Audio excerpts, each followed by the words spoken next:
Hindi ko akalain na ang best friend ko ang aagaw sa boyfriend ko, pero sa kabila ng galit na nararamdaman ko ay nakakaramdam pa rin ako ng awa para sa kanilang dalawa. At sabihin na lang nating nakakaramdam ako ng awa para sa kanilang mag-asawa dahil opo, sila po ang naging mag-asawa. Tawagin na lang natin siyang Jelay, at si Jelay ay isang private school teacher at pagkatapos niyang gumraduate ay nagkaroon siya agad ng lisensya noong taong 2019. Nag-apply siya sa isang private school sa kanilang barangay at meron isang babaeng kasabay niyang nag-apply na tawagin na lang nating Ate Girl. Pareho naman silang natanggap ng trabaho, pero si Jelay ay nabigyan lang ng 5 buwang substitution, samantalang si Ate Girl ay nabigyan ng item na pangmatagalan. Dahil MAPE teacher ang vacant position at yun ang major ni Ate Girl, samantalang si Jelay ay wala namang major. Pero gayon pa man ay naging masaya si Jelay dahil pareha silang natanggap at naging close silang dalawa ng sobra. Magkakilala na kasi sila noon dahil sa iisang barangay lang sila nakatira, pero nung naging magkatrabaho sila ay lalo silang naging close at naging malapit sa isa't isa. Halos naging mag-best friend na sila dahil sabay din silang pumapasok at sabay din silang umuuwi. Nakamotor kasi si Jelay kapag pumupunta ng eskwelahan at dinadaanan niya na si Ate Girl bago pumasok. Sabay na din silang umuuwi, sabay nagre-recess, pati lunch at pati dinner na rin. Palagi silang magkasama na parang magka-date. At nang sumapit ang araw ng birthday ni Jelay ay pinakilala niya ang kanyang long-time boyfriend na naging boyfriend niya nung siya ay first year college pa lang sa kanyang best friend. Dahil napakabait ng kanyang boyfriend at napakabait din naman ni Ate Girl, parehas silang tinuturing ni Jelay na biyaya sa kanyang buhay. Sa madaling salita, naging close si Ate Girl at ang boyfriend ni Jelay na tawagin na lang nating Janjan. Naging third wheel nila si Ate Girl dahil palagi siyang kasama kahit nagse-celebrate lang sila ng monthsary, anniversary o simpleng date lang silang tatlo. May maliit na negosyo din si Jelay at nagtitinda siya ng mga damit, at si Ate Girl at ang kanyang boyfriend na si Janjan ang tumutulong sa kanya pati na rin sa live selling. At sa gabi naman, pagkatapos nilang mag-live selling, ang boyfriend niya na si Janjan ang naghahatid kay Ate Girl pa uwi sa kanyang bahay. Hindi naman naghihinala si Jelay dahil ang kanyang boyfriend ay sobrang bait sa kanya at sa kanyang buong pamilya, pero may pagkababaero. Kahit kailan ay hindi pumasok sa isip ni Jelay na papatulan ni Janjan ang kanyang kaibigan dahil mabuti ang tingin niya sa kanilang dalawa. 5 buwan bago matapos ang kontrata ni Jelay sa pinasukan niyang private school ay bigla na lang naging cold sa kanya si Janjan. Bigla na lang nawala ng oras sa kanya si Janjan at ang pinakamahabang conversation nila ay good morning at good night na lang, kaya bigla na lang nagduda itong si Jelay. Ramdaman ni Jelay na parang may ibang babae na si Janjan, pero never pumasok sa kanyang isip na ito ang kanyang besiwap na si Ate Girl. Talas kasing magkwento si Jelay ng problema nila ni Janjan dito kay Ate Girl, at ang napapansin niya ay panay ang sulsul nito na baka may ibang babae nga si Janjan. Napapadalas din ang pagpayo sa kanya ni Ate Girl na maghanap na lang ng ibang boyfriend na much better sa kanyang boyfriend na si Janjan. At alam naman ni Jelay na mas marami pang hihigit pa sa boyfriend niyang si Janjan, pero siya ang pinipili niyang makasama sa araw-araw dahil mahal na mahal niya ang kanyang jowa. Kahit alam ni Jelay na tamang exist lang si Janjan, walang binibigay ng mga bulaklak, tsokolate o mga lobo. Hindi rin siya romantikong tao at masaya na si Jelay na nagde-date sila sa karinderya o sa mga kanto. Ayos lang naman yung kay Jelay dahil alam niya ang estado ng buhay ni Janjan at hindi niya naman ugali na mag-demand. Madalas pa nga ay si Jelay ang nagbabayad sa kanilang date, ganun pa man ay napakaalagang tao naman ni Janjan. Dahil sa tuwing magkasama silang dalawa ay pinagluluto siya ni Janjan, pinaglalaba at inaalagaan ng gusto, kaya nakikita ni Jelay na magiging mabuting asawa siya pag nagkataon. Habang si Ate Girl naman ay single, palagi niyang kinukumpara si Janjan sa ibang lalaki na galante at sobrang daming pera, pero sinasabi naman ni Jelay na bawing-bawi naman ako sa ugali dahil mabait siya. Lumipas pa ang mga araw, napansin niya na palaging busy si Ate Girl sa kaka-cellphone at parang itinatago sa kanya. Simula nang napansin niyo ni Jelay, dito na siya nagsimulang maghinala sa kanilang dalawa dahil iba na ang closeness nila. Pagkatapos ng kontrata ni Jelay ay umuwi na siya sa city nila sa mismong bahay ng mama niya, at dito niya naisipang buksan ang Facebook account ni Janjan. May mga nabasa siyang conversation ni Janjan at ni Ate Girl, pero wala naman silang relasyon noong mga panahon na yon, pero sobrang sweet nilang dalawa. Nagtatanungan sila kung kumain na ba ang isa't isa, nag-a-update din sila sa ginagawa nila araw-araw, kaya sobrang selos ni Jelay. At ang isa pang nabasa ni Jelay ay may plano silang dalawa na lumabas sa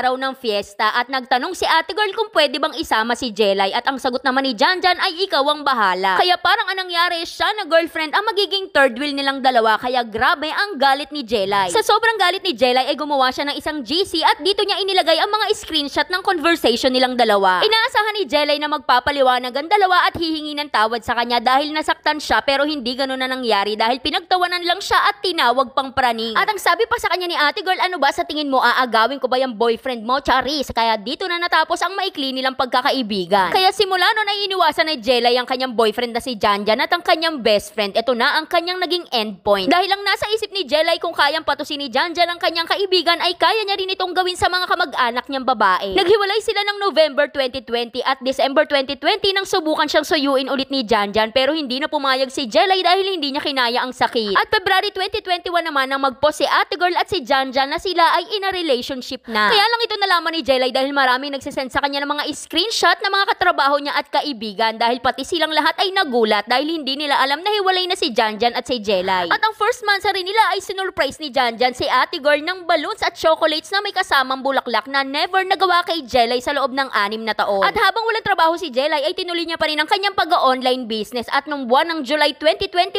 ay may natanggap siyang tawag galing sa eskwelahan na pinasukan niya noon na may bakante ulit for substitution kaya tinanong siya kung willing pa rin siyang magtrabaho. Kaya pinag-isipan muna itong mabuti ni Jelay dahil baka hindi niya kayang makita si Ate Girl at ang kanyang ex-boyfriend sa iisang lugar. Pero dahil ito ay panahon ng pandemic at sobrang hirap kumita ng pera ay pikit mata niyang tinanggap ang offer sa kanya kahit alam niyang napakasakit na magiging kapalit. August 2021 sana siya magre-report sa eskwelahan pero July 25 na magse-celebrate siya ng kanyang birthday ay napili niya itong ganapin sa isang magandang isla sa kanilang lugar. Pero July 23 bago ang kanyang birthday ay may nag-send kay Jelay ng picture na idinaos ang kasal ni Janjan at ni Ate Girl. Habang nakikita niya ang mga pictures ng kasal nilang dalawa ay bumalik na naman ang sakit at ang pinakamatindi pa ay in-invite nila ang dalawang taong mortal na kaaway ni Jelay. At nang magpasukan na ay okay naman silang dalawa, naging casual lang sila at nagpalit na din ng surname si Ate Girl gamit niya ang apelido ni Janjan. Naging smooth naman ang pang-araw-araw niyang buhay dahil sobrang naging magaan na ang takbo ng buhay niya dahil sa kanyang mga kaibigan at pamilya na patuloy na sumusuporta sa kanya. Nung una ay palaging kinakabahan si Jelay sa tuwing nakikita niyang sinusundo si Ate Girl ni Janjan pero hindi nagtagal ay nakasanayan niya na lang na makita silang sweet sa araw-araw. June 2022 nang magbuntis na si Ate Girl, hindi pa rin sila nagpapansinan pag nagkikita pero nakakapag-usap naman sila kapag related sa trabaho. At nung magsimulang magbuntis si Ate Girl ay doon na siya nagsimulang magkasakit at manghina. February 2023 nang siya ay manganak. Pero buong pagbubuntis niya ay naka-bedrest lang siya kaya hindi alam ni Jelay kung bakit nakakaramdam pa rin siya ng awa. Kaya nagsimula siyang makibalita kung kamusta ang lagay niya. Natatakot din si Jelay kung ano ang pwedeng mangyari kay Ate Girl at sa kanyang magiging anak. Nailuwal naman na maayos ni Ate Girl ang bata at nakahinga sila ng maluwag lahat sila sa eskwelahan dahil awang-awa silang lahat sa kalagayan ni Ate Girl. Sobrang bumagsak ang kanyang katawan at sobrang namayat pero pagkalipas lang ng 2 buwan niyang manganak ay nabalitaan nila Jelay na na-confine ulit si Ate Girl sa ospital dahil nahirapan na siyang huminga. At dahil nakasanayan na sa kanilang eskwelahan na kapag may na-o-ospital o may emergency ay nag-aambagan sila at lahat naman ay tumulong, lahat sila ay nagpaabot ng kaunting tulong na pinansyal. Awang-awa si Jelay sa kalagayan ni Ate Girl at lalong naawa siya sa baby dahil 2 months old pa lang. Patagong nagbigay ng tulong pinansyal si Jelay at nagpaabot din siya ng gatas. Pinaabot niya ito sa isang kaibigan at kakilala nilang mapagkakatiwalaan. Naging kritikal ang lagay ni Ate Girl at umabot na sa punto na kailangan niya ng tubuhan kaya ang sabi ni Jelay ay gumaling lang siya. Ako ang unang-unang babati sa kanya dahil matimbang pa rin ang pagkakaibigan namin dalawa kaysa sa galit ko sa kanilang mag-asawa. Unti-unting humina ang kanyang oxygen level at ang heartbeat at May 2023